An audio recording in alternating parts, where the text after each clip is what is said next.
responsibility. I promise you, I'm not trying to clip you here, but I've met a lot of resistance from people when I say I like you because of your takes on Ukraine. I know you don't like Putin, but what's your general opinion on Ukraine today? Ukraine is absolutely destroyed, stuck between a rock and a hard place, between being under the sphere of influence of Russia and being under the sphere of influence of Western interests.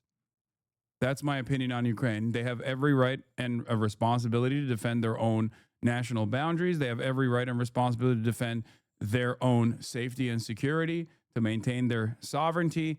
But of course, you know, the cards are not in their favor given the fact that they don't have nuclear arms and therefore cannot remain a sovereign nation in the current order of the world. But most people, I think most people either fall into a more like hardliner camp on this issue. I'm not. I'm not pro Russia in any capacity, and I think it's utterly unjustifiable what Russia has done in Ukraine, completely. Now, the reason why a lot of people have this kind of resistance towards what I'm saying is because I think that they've just mostly fallen for clip chimps. It's another instance of like, it's the same principle behind like people that that look to my takes on Palestine, where I was correct but too early for their own taste. So they just have like refused to reckon with that. So they just go, oh man, like it's much easier for me to believe that he was just like pro-Palestine, but not in the right way. Okay. He's just not pro-Palestine in the right way. He was like into terrorism. He must be anti-Semitic. And it's the same as like people being like, oh, he's not pro-Ukraine in the right way, or he's not pro-Ukraine at all. He's pro-Russia, as a matter of fact. There's never been a moment where I've ever fucking approached subject from a pro-Russian lens at all. Same goes for China as well. I'm very critical of, obviously, the things that the Chinese government does that I think are unfavorable and unfathomable in certain instances, but it doesn't matter. That doesn't get across to people. The nuance of this conversation is lost because people want black and white narratives.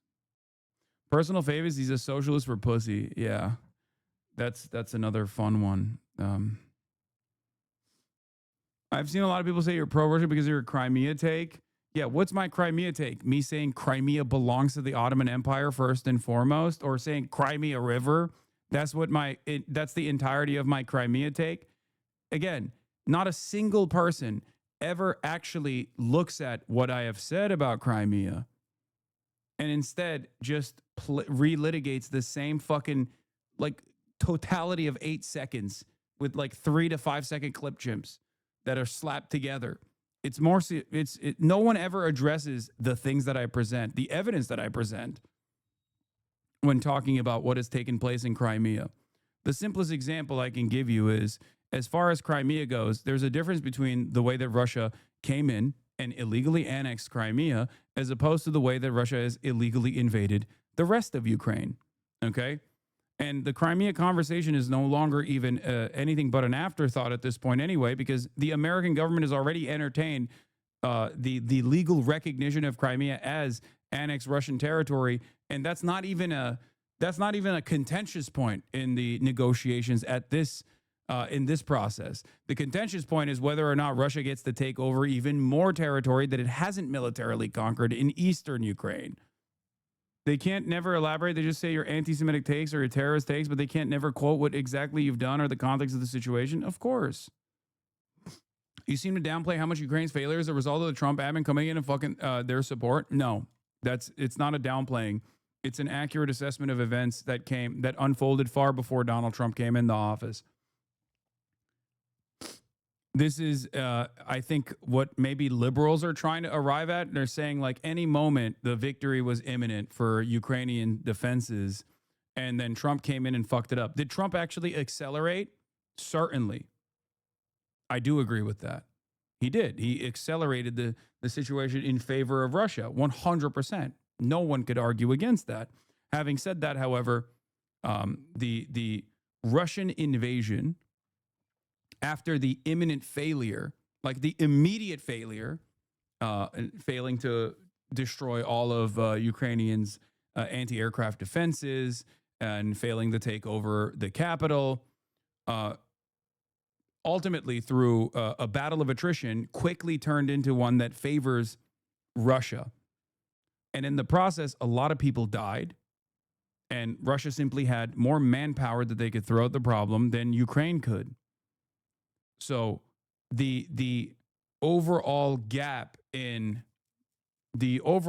Ukraine had with respect to like weapons, for example, or tech, or the limitations that Western powers actually put on Ukrainians and how they could use the tech that was given to them, I'm not so certain that would have made up for Russia just simply throwing as many humans into the battle lines and forcibly, through incredibly violent initiatives, push the battle lines directly into eastern Ukraine and then hardening their position every step of the way.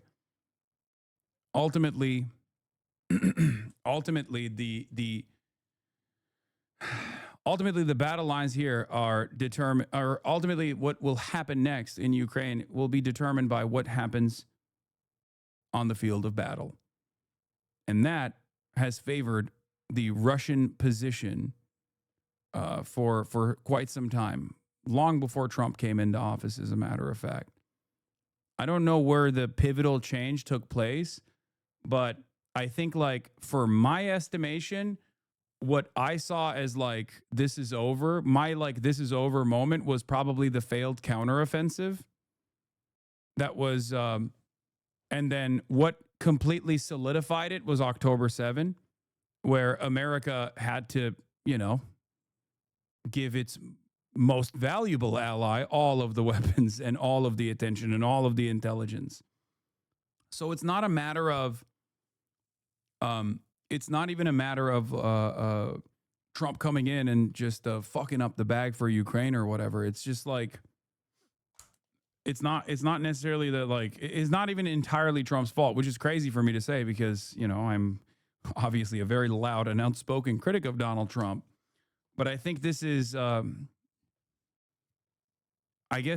see it as a failure of U.S. foreign policy broadly, which is oftentimes uniparty anyway, at least on the broader strokes of it all. Owns a house, fake socialist, feels more like Russia is just doing what it wants in spite of Trump instead of it being Trump's failure. Oh, yeah, no, that is what it is, for sure. Absolutely. Russia is doing exactly what it wants in spite of Donald Trump's attempts, because Donald Trump's a fucking idiot who thinks that Vladimir Putin actually respects him. That much is clear, because if that wasn't the case, I think he wouldn't have undermined our proxy in this, the Ukrainian leadership, so aggressively on the global stage. That was crazy to me. That you would anyway, let's get back to Mamdani. Come on.